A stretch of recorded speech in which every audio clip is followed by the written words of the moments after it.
trying something new here today. I'm Kevin Owen. This is my friend Jack Smith, and we're both therapists here.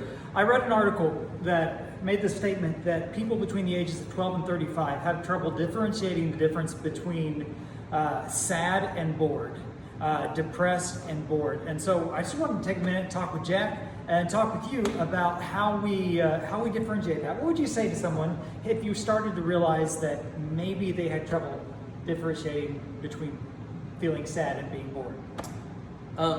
First thing I would tell them is that sadness is an emotion, and boredom is not an emotion. It's a state that you're in because you don't have a plan to fill your time. Now, boredom could bring forth an emotion like sadness, I suppose, but they're two completely different things. That's the first thing I would have to tell them. Yeah.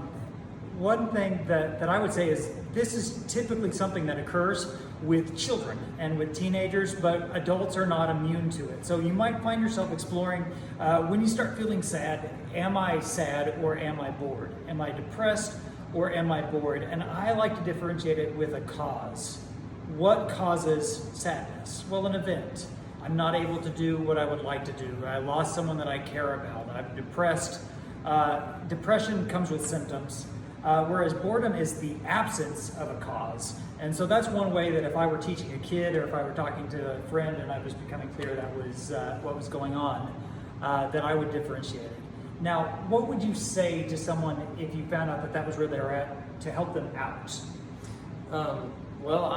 Again, I would look at boredom as a platform for unlimited opportunities. Because if you're bored, that means you have nothing to do, but yet you're a human being and you're alive, so you have all kinds of things to do. The world is at your fingertips. The sky's the limit. I mean, that's the thing. And if you take it from that approach, boredom should create excitement, not sadness. I agree. I always recommend that we label it.